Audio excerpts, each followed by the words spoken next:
আসসালামু আলাইকুম। এই হচ্ছে আমাদের একটি লাইন। এটা হচ্ছে একটি গ্রামের বিদ্যুতের লাইন। তো এই লাইনটাতে কাজ করতেছে আমাদের কর্মীরা। তো এখন এই লাইনের কাজ করা শেষ। তো এই যে আমরা এখানে ট্যাগ লাগিয়ে রেখেছি যে শাটডাউন, কাজ চলিতেছে। তো এখন যেহেতু ওনারা কাজ শেষ, ওনারা এখন আমাকে ক্লিয়ারেন্স দিয়েছে। তো আমি কিভাবে একটা লাইন চালু করি বা একটা লাইন কিভাবে চালু করি একটু দেখেন, তাহলে বুঝতে পারবেন যে আসলে কিভাবে করা হয়। এই যে দেখতে পাচ্ছেন যে এখন এটা দিয়ে 0 0 এম্পিয়ার যাচ্ছে। তো আমি চালু করার পরে আপনাদের দেখাচ্ছি যে কীভাবে চালু করি। প্রথমে আমি আমার এই ট্যাগটাকে আমি খুলে নিলাম। ট্যাগ খুলে নেওয়ার পরে এই যে এখানে এটা র্যাকিং করতে হয়।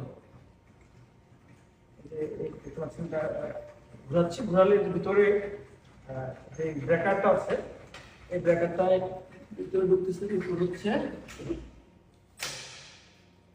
এই যে এখানে ব্রেকার সার্ভিস পজিশন ল্যাম্প আসছে। তারপরে এই যে এখানে আমাদের লোকালে করে নিলাম। তারপর আমি এটাকে দেখেন কিভাবে চালু করি। তারপর হচ্ছে এই যে দেখতে পাচ্ছেন 0 0 যেহেতু আছে, আমি তারপর একটু আমাদের যারা কর্মী আছে শাটডাউনে ছিল ওনাদের সাথে আমি আর একটু কথা বলে নিশ্চিত হয়ে নিই যে ওনারা নিরাপদ আছে কিনা। যদি আমি কথা বলেছি,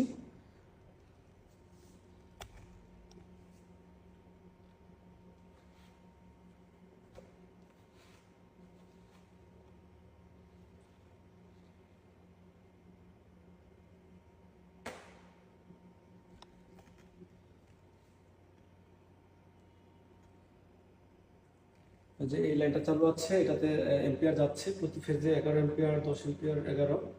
আর এটা আমার বন্ধ, এটা 0 0 আছে। আমি আমার যারা আছে ওনাদের সাথে আমি কথা বলতেছি। আফাজ, তাহলে চালু করলাম। হ্যাঁ, 7 নাম্বার। হ্যাঁ, চালু করলাম। বিসমিল্লাহির রহমানির রহিম।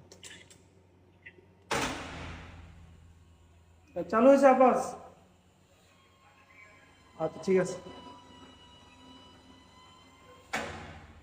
এই যে এখন এই প্রতি ফেজে 14, 15, 12 যাচ্ছে এবং আমার এই লাইনটি এখন ওই পুরো এলাকায় বিদ্যুৎ চালু হয়ে গেছে। তো এভাবে একটি ফিডার চালু করা হয়।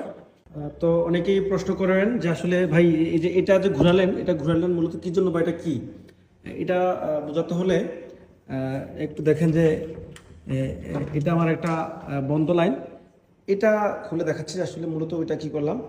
এটা হচ্ছে এই পাশেটা হচ্ছে আমার চালু লাইন লাগানো আছে, আর এটা হচ্ছে দেখেন যে বাইরের দিকে এটা হচ্ছে খোলা হচ্ছে।